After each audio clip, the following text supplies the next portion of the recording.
नमस्कार मित्रों। मैं आप सबका अपना मित्र विक्रांत राजलीवाल आप सबके आपके अपने YouTube channel voice of Vikrant Rajliwal पर हार्दिक स्वागत इस्तकबाल करता हूं। आज आप सबके सम्मुख अपना जो मैं काव्य किस्सा प्रस्तुत करने जा रहा हूं उसका शीर्षक है मंत्री जी, जिसका आपने आपकी अपनी ब्लॉग वेबसाइट विक्रांत राजलीवाल पर पहले भी कई बार पाठन कर चुके हैं, परंतु आज मैं अपने उस काव्य किस्से को अपने शब्दों के साथ एक जीवंत रूप देने का एक प्रयास करने जा रहा हूँ। इसके लिए आप सबका आशीर्वाद चाहूँगा और आशा करता हूँ आप सबको मेरा यह काव्य किस्सा और मेरे स्वर और भाव आप तक पहुँच पाए और आपको पसंद आए। तो आपका अधिक समय न लेते हुए अपने इस काव्य किस्से मंत्री जी की प्रस्तुति आप सबके सम्मुख प्रस्तुत करता हूँ। आनंद लीजिएगा मित्रों।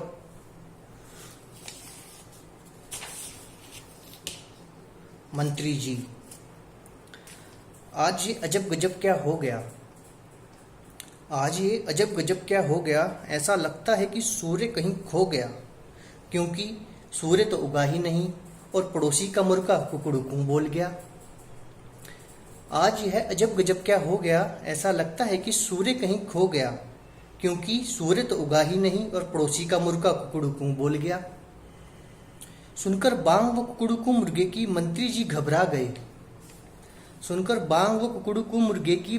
घबरा गए। अलार्म बजने से पूर्व ही निंद्रा तोड़ उठकर बैठ गए। देखकर हालत उनकी अजीब उनकी धर्मपत्नी घबरा गई। वह गई दौड़कर तुरंत और बीपी की गोली लेकर आ गई।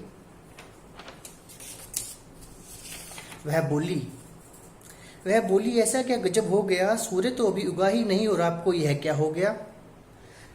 क्यों कर निंद्रा कच्ची आज आपकी टूट गई, अलार्म के बजने से पूर्व ही निंद्रा कैसे खुल गई। कुछ कहते मंत्री जी। इससे पूर्व ही धर्मपत्नी जी ने पसीना उनका पोंछ दिया। दबाकर मंत्री जी के गलफड़े एक गोली को बीपी की उसमें घुसेड़ दिया। मंत्री जी अब कुछ हैरान से थे। ऐसा हो रहा था प्रतीत कि वह कुछ परेशान से थे। अचानक से मंत्री जी कुछ सकपका से गए। वह बोले ऐसी तो कोई भी बात नहीं, मुझे मालूम है कि सूर्य अभी उगा नहीं और यह अलार्म भी अभी तक बोला नहीं। ना हो तुम परेशान, यह तड़प या बेचैनी तेरी अति शीघ्र ही समाप्त हो जाएगी। माहौल है आजकल रेलियों का चुनावी, अब मिलेगी जब राजशाही कुर्सी तो ससुरी नींद फिर से मिल जाएगी। नहीं यह सर्दी या जुकाम मौसमी, यह है सत्ता की भूख अतरंगी, इन हालातों में निंद्रा कैसे फिर मुझे आ जाएगी। धर्मपत्नी जी अब तो आप तो खामखा ही सकपका गई हो और बिन बात ही बीपी की गोली लेकर के आ गई हो। मुझको तो कुछ कोई भी परेशानी नहीं और आप खामखा ही डॉक्टर बनकर आई हो। धर्मपत्नी हो आप एक नेता की, खेल यह भी है एक अतरंगी। ज्ञात है जो यह आपको, तो फिर क्यों आप सकपकाई हो।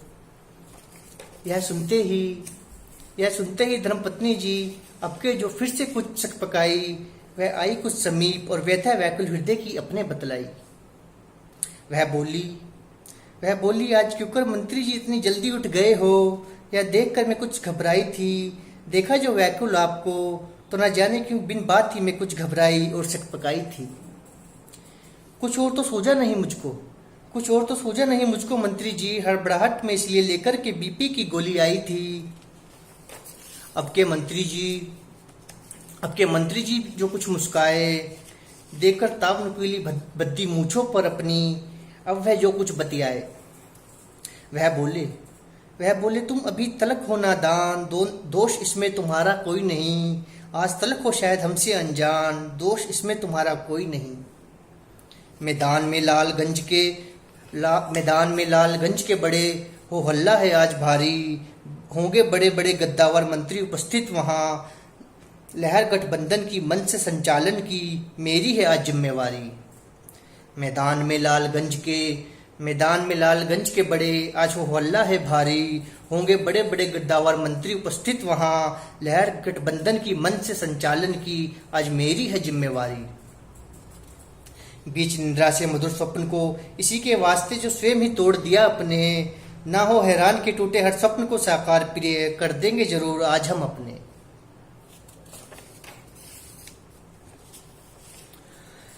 मंत्री जी धर्मपत्नी जी को अभी कुछ समझा ही रहे थे, व्यथा व्याकुल हृदय की अपने अभी उन्हें बता ही रहे थे। उसी समय मुर्गे ने पड़ोस के तीव्र बांग अपनी लगा दी और समीप रखे अलार्म ने भी अपनी ध्वनि सुना दी। हो गया एहसास मंत्री जी को कि हाँ अब सुबह हो गई है, क्योंकि पड़ोस के मुर्गे ने बांग और समीप के अलार्म ने ध्वनि अपनी सुना दी थी। यह जानते ही मंत्री जी ने अपनी आंखें कुछ फड़फड़ाई और एक जोरदार अंगड़ाई लगाई। घुमाकर नाजुक कलाइयां उन्होंने सूखी हड्डियां जो अपनी फिर कड़कड़ाई।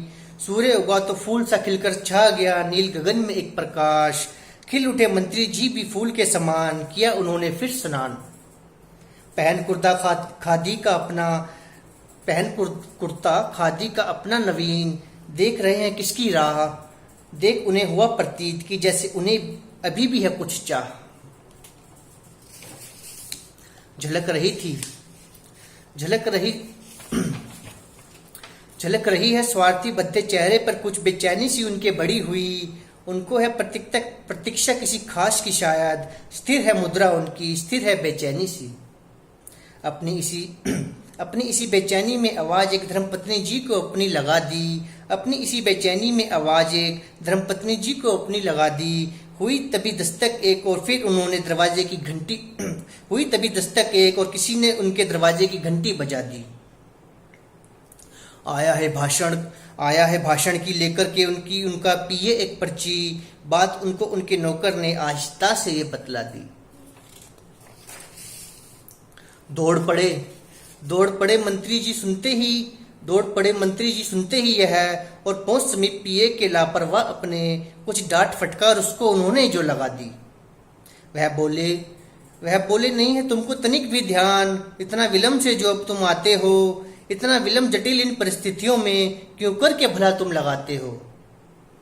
उनका पिए भी निकला टेढ़ी खीर, तुरंत वह अपनी भूल मान गया। करके टेढ़ी कानी आंख को एक अपनी, मंत्री जी से फिर वह कुछ बतला गया। ना हो नाराज मंत्री जी, वह बोला कि इस पर्ची में अजब गजब का है भारी बवाल। इसमें कोरा भाषण ही नहीं, संवेदनशील भावों का है एक भरा पूरा मकड़ जाल।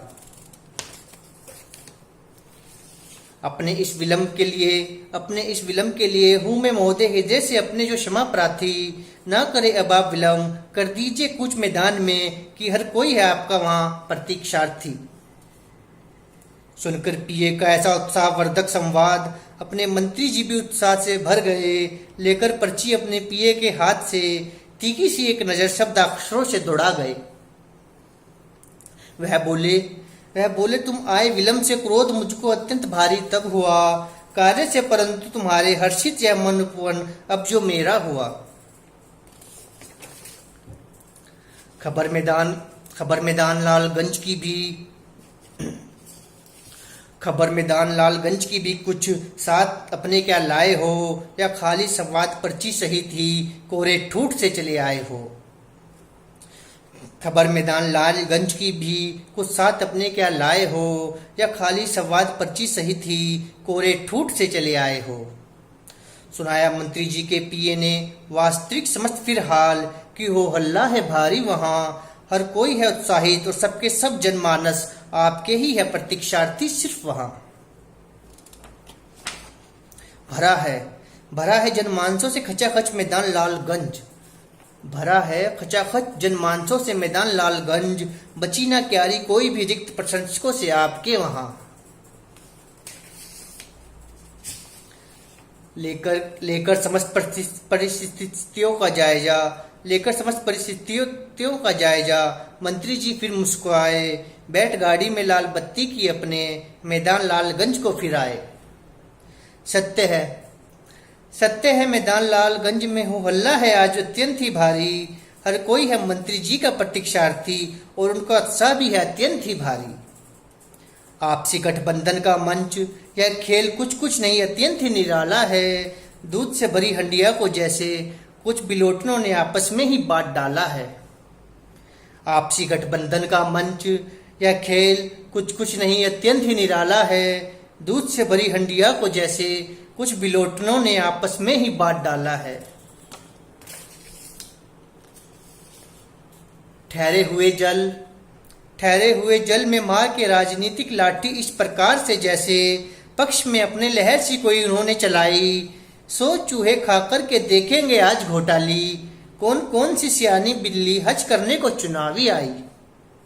आए है राज्य राज्य से कई घोटालेबाज भी मंत्री जो पुराने, हुआ है स्वागत सत्कार अत्यंत ही मंत्री जी का भी भारी जो अपने। इसी धमाचौकड़ी और हल्ले के मध्य आई मंत्री जी के भाषण संवाद की बारी। मंत्री जी है अपने अत्यंत होशियार, स्थान से अपने उन्होंने अपनी आंखें दोनों मुचका ली। राजनीतिक इस उठक पटक में मंत्री जी का भरे मंच पर कुर्ता कुर्सी से उनकी अटक गया। जो ही उन्होंने आगे को बढ़ना चाहा तो कुर्ता उनका अकड़ कर के फट गया। राजनीतिक इस उठक पटक में मंत्री जी का भरे मंच पर कुर्ता कुर्सी से उनकी अटक गया। जो ही उन्होंने आगे बढ़ने को चाहा तो कुर्ता उनका अकड़ कर के फट गया। देख नग्न यू बदन मंत्री जी का अपने खस्ता हाल, मच गया भरी सभा में फिर जैसे कोई बवाल। ऊपर से था कुर्ता चमकदार जो उनका फट गया, अंदर से थी बनियान एक उनकी छिद्र जिसका घिनौना अब सबको दिख गया। देखिए आम जनता होले से कुछ मुस्काई, मंत्री जी की तो जैसे अब शामत से आई। किसी मनचले ने इस पर भी चुटकी ले डाली। ध्यान है आपका मंत्री जी कहाँ, आपके खस्ता हाल कुर्ते ने तो आपकी पोल ही खोल डाली। यह सुनते ही घबराई जनता ने फिर से लगाया जो एक ठहाका। मंत्री जी भी नहीं थे नादान, फटी बनियान के उस छिद्र को उन्होंने हाथों से था अपने ढाका। फटी बनियान फटी किस्मत, फट गया था उनके बुलंद सितारों का ढोल। हर कोई लगा रहा था ठहाका जैसे खुल गई हो उनके घोटाले वाली कोई पोल। जोड़कर अपनी हिम्मत समस्त भरे मन से उन्होंने फिर एक यह तरकीब लगाई। वह बोले कि नहीं कोई दोष इसमें उनका कि उनके कुर्ते का आस्तीन ही पुराना था, इसलिए पाए में कुर्सी की अटक कर उधड़ गया। स्वयं तो फटा ही जालिम, छेद बनियान में भी कर गया। तभी नेताजी का चमचा भरे मंच से नीचे कूद गया। उड़ाई थी जिस मनचले ने नेताजी की खिल्ली, सीधा उस पर ही जाकर गिर गया। तभी नेताजी का चमचा भरे मंच से नीचे कूद गया। उड़ाई थी जिस मनचले ने नेताजी की खिल्ली, सीधा उस पर ही जाकर गिर गया। भाप गए मंत्री जी भी तुरंत समझ हालात, निकाल बगल से वादों का अपने पर्चा चुनावी, शुरू कर दी उन्होंने अपनी बात। हर शब्द हर वचन थे बनावटी उनके, घिनौना माया जाल हो कोई जैसे। झलकता छल दूषित चरित्र, समान फटे कुर्ते के नंगापन उनका, कपटी हर भाव हो कोई उनके जैसे। भरी हुंकार फटे कुर्ते से सीना फिर ताने मंत्री जी जो अपना। बोले मिटा देंगे दरिद्र की, कर देंगे चौतरफा विकास सबके हम ऐसा। गांव किसी प्रांत में ढूंढे ना ढूंढ पाओगे, भूखा कोई गरीब कहीं फिर तुम नंगा। लक्ष्य एक है एक ही मुद्दा, रोटी कपड़ा और मकान हम सबका हो अपना। हर स्वप्न कर देंगे तुम्हारा हम पूर्ण, आएंगे जीत कर इस बार बहुमत से जब पूर्ण। दिखाकर स्वप्न सुहावने दिन सुनहरे पूर्ण एक विकास के, उतर मंच से बैठ गाड़ी में अपनी, चले गए मंत्री जी अपने ठाठ से। देख चतुराई नेताजी की अपने, परेशान जनता जो होले होले से फिर मुस्काई। चालाकी मंत्री जी की ये घर पहुंचकर हर किसी ने एक दूजे से फिर बतलाई।